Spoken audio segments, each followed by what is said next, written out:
Hi, I'm Lauren Sonnenberg with LifeCore, and thank you for joining me for this week's edition of Mind Body Talk on chronic pain. And today's episode is, on some level, a continuation of last week's episode, which was on German New Medicine, or GNM, on chronic migraines. And so today is kind of like a part two, except for the fact that I also talk a little bit about EFT tapping as well. So what I ended up titling today's episode with is Stopping Chronic Migraines in Their Tracks. And a little play on words, because we're actually talking about, one of the things we're talking about today are the concept of tracks within German New Medicine. So let's just cover the three main areas. After I give you a brief review of what we talked about last week, I'm going to cover these three areas. Okay, so I told you last week that I was going to go more in detail about the types of biological conflicts that are predominantly involved when we see migraines showing up, according to German New Medicine. Okay, so then the next piece, as I mentioned just a bit ago, is this concept of tracks, what that means and how that makes dealing with migraines and chronic migraines more complicated. But if you know about it, then you can do something about it. So we hope to decomplicate in the long run here. And then also how we would use German New Medicine therapy, which is different than the science of German New Medicine. It uses, obviously, the science of German New Medicine. And then also separately talking about the use of EFT, which means emotional freedom techniques, or tapping, in case you haven't heard about it. I have talked about it in some of my other episodes. It's a tool that I use all the time with my clients in conjunction with psychotherapy, and it's a phenomenal tool. So it's something that I do use with people with chronic migraines. So let's start off a brief review, as I mentioned. And today you actually might see this not in reverse, because I decided to try it with the computer today versus with the telephone, since I had a glitch on it with the Do Not Disturb. And you know what? I totally forgot to put my microphone on here. So I hope that you heard the first part of this. And I can see that there's somebody watching. I can't see who it is, so feel free to say hi and let me know where you're watching from. And not sure how it's all going to show up today on the computer versus on the phone. But so here we are. And so here is our, I think it's better on this side. I think. I'm not used to it with the computer here, so I'm all turned around. So here we have our little normatonia day-night cycle, okay? It's our day-night cycle. And we go along and boom, we have a conflict happen, okay? And so we see this conflict activity here. This is the conflict active phase. And just to remind you, in case you didn't see last week, you're not going to have the migraine in this phase, okay? This is a conflict active phase. You're dealing with a conflict, and I'm going to tell you the types of conflicts that you might be dealing with in just a short bit. Then we come along here, okay? And if we have resolution of the conflict, we go into this healing phase, okay? Vagatonia. This was back over here, sympathetic atonia. This is vagatonia. I'm not going to go into all the symptoms that you experience here because I talked about it last week, and I don't want to make today's episode super long. But then here, in this first part here, this is where your migraine is going to show up. Here it's going to be more of a pressure headache. Okay, this is in this first part, more of a pressure headache. You have a lot of water in the brain tissue in the relay location. See last week's episode for more details about that. And then it's going to, the pressure is going to intensify here. Your migraine is going to be worse at this epicrisis point. It's hard to do this in reverse on this because your hand has to go the opposite way. So anyway, I might not be pointing right at it. But you can see it correctly this time probably. So that's a good thing. I just can't point to it. And because everything's in reverse for me now. So this is where you're going to have the peak here. the epicrisis. And then going forward here, this is where the water is pushed out of the brain in that area. And then here's where you're going to feel more of a sharp, stabbing pain part of the migraine. And I started to say it last week, but I never finished the thought. I had jumped to another thought, unfortunately. And the reason you feel that sharp pulling sensation here is the membranes over the brain, the meninges, there's an actual, it's like a pulling action that's happening, and you're having a sharp stabbing pain then. Okay, so that's the review. So let's talk about what kind of conflicts here in this conflict active phase you can be facing. And again, you don't see the migraine until you've resolved the conflict, but it gets a little more complicated with the tracks. So let's talk about a few of the conflicts. There are actually a number of them. So while you're listening to these conflicts, okay, I want you just to think, you know, don't try to force one of them to fit. Oh, that must be, if it feels like the right fit, great. If not, these do not cover every possible scenario, and I'm not going to go into the biological pattern of all of them. I'm just going to call out the main organ or tissue of the body involved and some of the descriptors about the conflicts that could help you understand, oh yeah, that might be what's recurring for me, that it ends up leading to the migraine.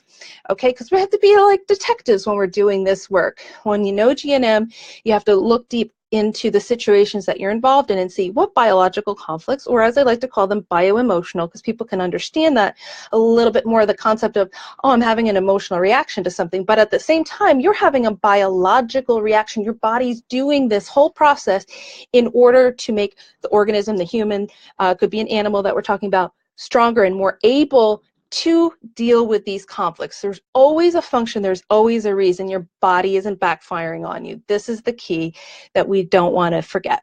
So with one of the conflicts we can be facing with the migraines is a bite conflict. This is when you're not able to bite or snap back. It might be also not being allowed to, which there's a little bit of an overlap here, but they actually refer to different parts. One's to the dentin of the teeth and the other's the tooth enamel in terms of what organ or tissue the body's engaged. So imagine this. Anytime that you're in a weaker position, it could be a child who's in a weaker position compared to an adult.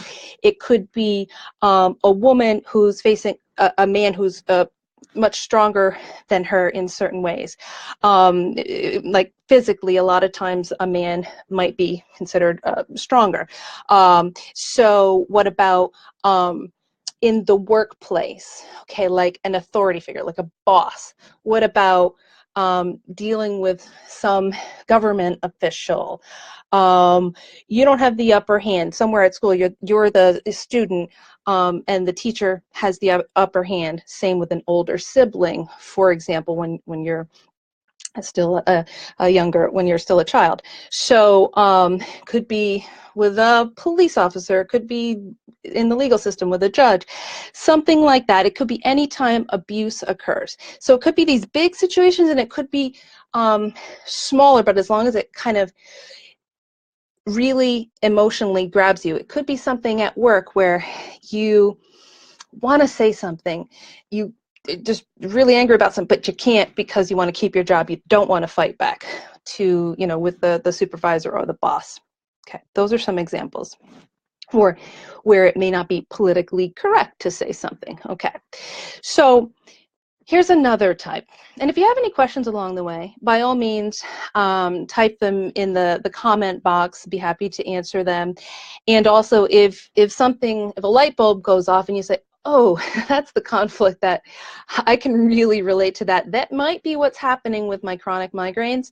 By all means, put a comment in, and so the next one we could be dealing with. Now, when I preface something with male or female, not necessarily talking about biologically male or female.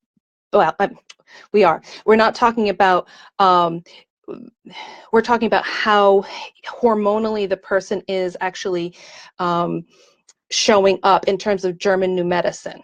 Okay, so a female can be responding in a male way, this could happen, especially say post-menopausally. This can happen.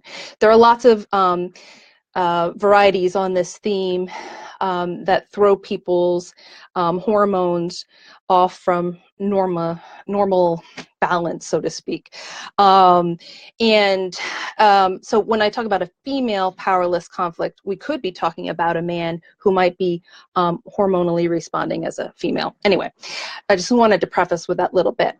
So with a female powerless conflict, this is a conflict where you feel there is nothing I can do about this situation. My hands are tied. It's over my head. I'm not in control. And there's nothing I can do about it. The decision is not mine, and I need it to be, I want it to be, but it can't be.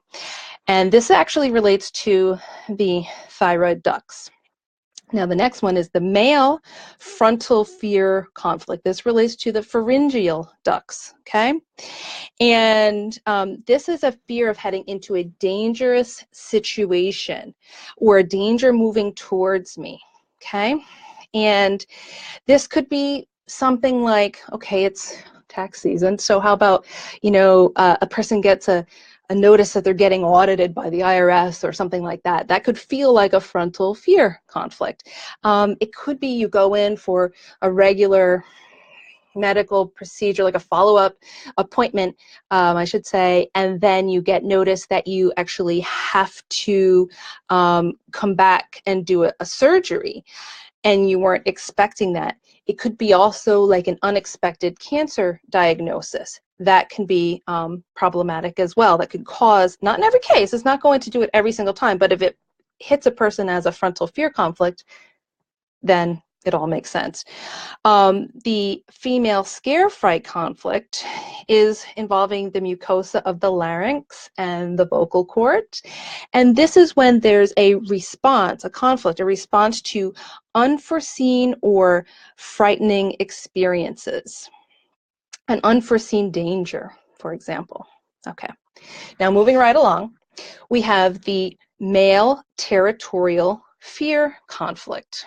Okay, and this is a threat to the territory or a fear within it. So what's the territory? Territory could be work, it could be school, it could be a nursing home, could be a daycare, could be a playground, hospital. It could be literally this is my territory, like my my city. Hi, Julie. Thanks for joining in. And here's some examples. So this male territorial fear conflict could be a fear regarding your safety or the safety of the pack that you care for, your pack, your people. This is why this can happen on a group level, not just an individual person. But in that case, it's fear for the pack, so that it's the person, him or herself, having that fear. But these kind of fears can be experienced on group levels. So how about even a child watching a scary film, okay? Or a fear of losing a partner, say the partner is a person who pays for the mortgage, and you're afraid, if I lose this person for whatever reason, then I won't have a place to live. It's a very legitimate fear, and that's an example here. Now, we have a couple more we're going to talk about. Oh, I should say that one relates to the bronchial mucosa. The scent and stink conflicts, very similar, so we're just going to kind of lump them together here, impact the nasal mucosa. The scent conflict is, it can be literally something that an animal would smell in its environment, but it's also kind of translated to more of a figurative thing in terms of human beings, where we smell trouble or a potential threat. Okay, could be competition in the workplace. You know, those people were gossiping. I smell trouble, for example. You know, what were they plotting away at? This could happen in the school. It could be happening in the home, in a relationship. And then the stink conflict. This literally stinks, or figuratively stinks. Okay, I'm fed up with this. It literally, okay, so you can have colds. Well, you will have colds in the resolution of a stink conflict. I didn't talk about all the symptoms for the other ones, but this is a common one. So literally, fear of getting somebody's cold is its own stink conflict. Can be, if that's how you're interpreting it. Dealing with a pest is a stink conflict. Now, one more we're going to talk about today in terms of the ones that we see predominantly involved with the migraines that show up in the healing phase is the resistance conflict. Now, this is related to the beta isolate cells, which you'll see in terminology related to diabetic issues. This conflict has to do with a strong opposition against a person, a situation, an institution, decisions that are beyond your control, being forced to do something against one's will. So you will have the symptoms, I didn't go into all of them, that show up in these biological programs for all of these. That's why different people have different symptoms related to their migraines. Okay, they might all have the migraine, but they're going to have different symptoms. And this will explain why. And it's possible, very possible, that you also have other conflicts going on at the same time. So it appears that the migraine, the headache, is linked to these other symptoms, but it may just be another conflict that's running through its program simultaneously because you happen to be going through both programs at the same time. And we haven't even talked about the tracks yet. So if you have any questions so far, let me know. If any of those conflicts I talked about kind of ring a bell for you and you feel like they're happening on a recurring pattern and seeming to follow, as those conflicts are resolved, your migraines are popping up, you may be onto something then. Now, tracks. And this is like an allergy, essentially. Here's what happens. And I started to talk about it last week, and I knew I was going to talk about it this week, so I went into it pretty briefly, and I want to be sure to clarify something. Tracks are formed when you're conflict active. They're not actually formed when you have the migraine unless a conflict is occurring at that point. So let me give you an example. Let's pick the bite conflict. You're at work. Your supervisor, your boss says something to you, and you're not able to say something back. You really want to, you just grit your teeth, have a bite conflict, and you don't say anything. But you're conflict active about this. You're fired up about it. You wish you could say something. You're really you're troubled about this. And whatever they said kind of caught you off guard too. So you're holding all this back, okay? And your colleague just came in from a smoke break. You smell smoke. Now, smoke is part of this conflict for you. It's a track, I should say. It becomes an alert system. The mind body doesn't know. It says, in this environment, there's smoke. At the same time, they have this issue with this bite conflict with this boss. Boom. This is probably a conflict as well, too. I better be on guard with it. Think about how this serves a purpose in the animal kingdom. If every time I walk into this field where there's this flower, there's this big lion ready to chomp me, every time these flowers show up, I better be on red alert. Those allergens send a message to the brain, start this conflict program going. To start, the conflict goes off, the program runs. Conflict active, and hopefully conflict resolution. The program kicks in because this is about the organism, in this case we're talking about humans, about the survival. So this serves, and it's an alarm system, okay? So now a couple of things can happen. You can have other things rolled into this, so the track gets extended, okay? You can still be fired up about this, okay? And the next day you come back to work. You still have this bite conflict going on, and maybe it's just been reignited even a little bit more. But whether or not, let's just say somebody comes by wearing a certain perfume, and you're ignited about this conflict. Now, the smoke smell and the perfume smell are linked into, those are tracks now too. So even after you've resolved this conflict, after you've had the migraine, it is possible, if those tracks are not resolved, that those can trigger a very brief program where you have, when we talk about programs, we have this. Boom, you smell that perfume or that smoke, and you go into this conflict active phase.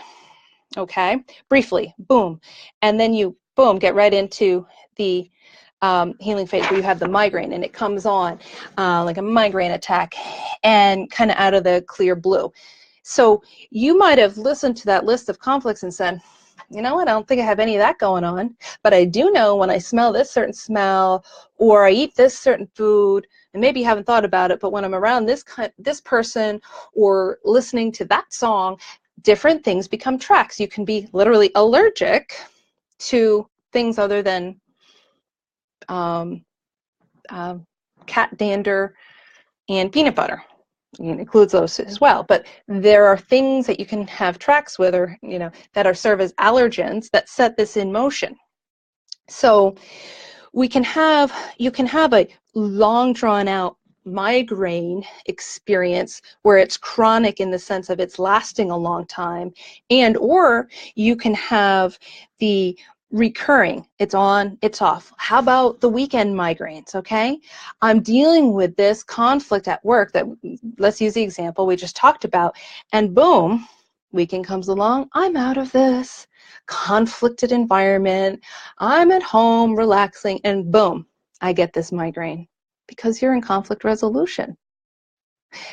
So now the week starts up again, you're still dealing with this conflict, boom, the weekend comes, you get this migraine. You go on vacation, boom, you get the migraine. So it can happen in a way where if you're constantly dealing, let's say the migraine's on and you're facing the conflict again, it can bring you briefly back into the conflict active phase, and your migraine can either go away or be lessened, but that whole migraine is basically, it's extended. So it's not going to go away in the sense when it's extended, it's just the healing phase takes longer.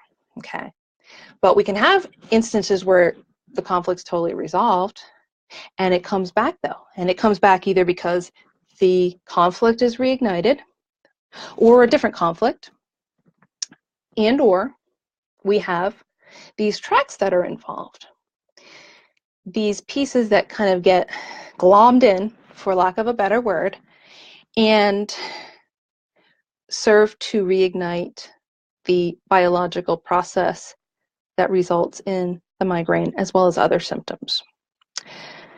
So what do we do about that? All right, so I'm going to give you a brief, very brief, how German New Medicine therapy versus the science of German New Medicine approaches this, and then I'm going to talk about EFT. So the two main ways that GNM addresses biological conflicts is to, one, have practical solutions where you can, like if you're in a fear conflict and you can remove the fear, great. If you can't, the next step, the next part of this is shining a light on it, knowing what it is. The awareness alone of the cycle and what's happening is very profound. It can be very, very helpful. Same with the tracks. The awareness of that is what we need in order to begin to heal it. Now, EFT is a tool that is going to help you do it's going to help you do a number of things. One, it helps you resolve conflicts, especially when there isn't a practical solution. And even if there is a practical solution, there's sometimes an emotional aftermath. And what we don't want to have people do is be emotionally, like, everybody has their, like their Achilles heel. So somebody who, let's just say, is chronically experiencing low self-esteem. So they likely have had a lot of self-devaluation as a younger person, as a child. And so if that's being carried forth into their present day, we don't want to just resolve a conflict. We want to give them, we want to resolve the past conflicts as well too, that keep that so alive and so easily triggered for them.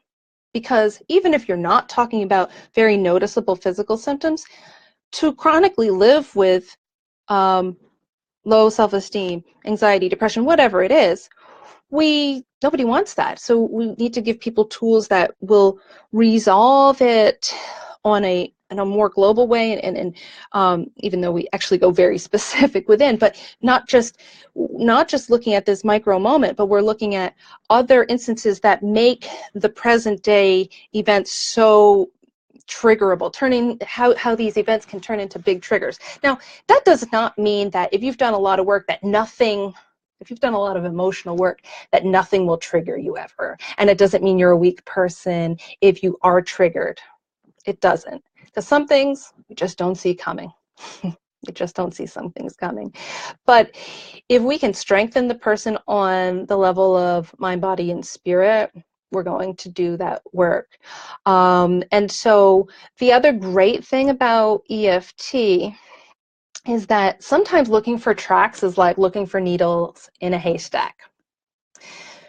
Because if something's been really chronic, a person might not remember what happened 10, 20 years ago. If it's been like a lifelong issue or number of decades long issue, they might not remember what was all in their environment, what all happened. And so EFT is like this tool where, and I should actually go into a little bit more detail about it because you might not have seen me talk about EFT before, but the emotional freedom techniques it's like emotional acupuncture, but except we're using acupressure and we're tapping at different acupressure points along the body while we're saying specific phrases related to emotional issues and really ultimately events that people have gone through and all the aspects that are involved in that event. So the whole concept is to not just talk about it and open the can of worms, let a person be emotionally more woundable, but to de-escalate the conflicts and the negative emotions involved. Bring it down, remove the conflicts. So if that's not what's happening, then likely a person isn't going specific enough within the EFT. But we never want to really just like tap on a person's well, let's just say we're tying it in here with German medicine. We don't want to talk about all the people you're angry with at work. I mean, you can talk about it, but you got to boil it down to who's the person you're having the bite conflict with. What's actually going on? What's the dynamic? What are the emotions involved? That's the type of thing that we would be addressing. That will not ultimately, but in many, many cases lead us back in time, because when people have repeat types of conflicts in their life, they've generally had the seeds planted earlier on in life. And so when we're working with any particular issue, and in this case we're talking about migraines, and we're doing thorough work, that's why this type of work really starts to heal not just the physical, not just the emotional in the present day, but as a whole. We become transformed when we're addressing these chronic conditions. And so when something like a migraine is coming into your life, or any particular issue that you're dealing with on an ongoing basis, it's there for a reason, but it's also, for logical reasons, but also it's there to be able to bring you more strengths in certain areas of your life so that you can move on and feel better in whatever environments you're in that you maybe previously have had conflicts in, because it's not really, I mean, can you imagine going to the same job for 15 years and hating going there every single day? People do, and that's not an enjoyable lifestyle. I mean, we spend a lot, it doesn't just happen at work, but I'm using that as the example today. So we want to liberate people from their emotional prisons when they happen. It's not always that dark and grim, but it can happen that intensely for a person. So we have this great science of German New Medicine. We have the German New Medicine therapy. We have therapies such as EFT. There's a lot out there that can help you. And so if you're a person who's been dealing with chronic migraines, know that there is help for you. We have to just look at this, do our detective work, do our therapeutic work, and help you get to the other side of this. So thank you so much for watching. If there's a certain takeaway that you've had today, that kind of something that really just struck a bell, by all means, feel free to share that in the comment section below. And I'll look forward to seeing you all next week on Mind Body Talk on chronic pain. Thanks again for watching. Bye-bye.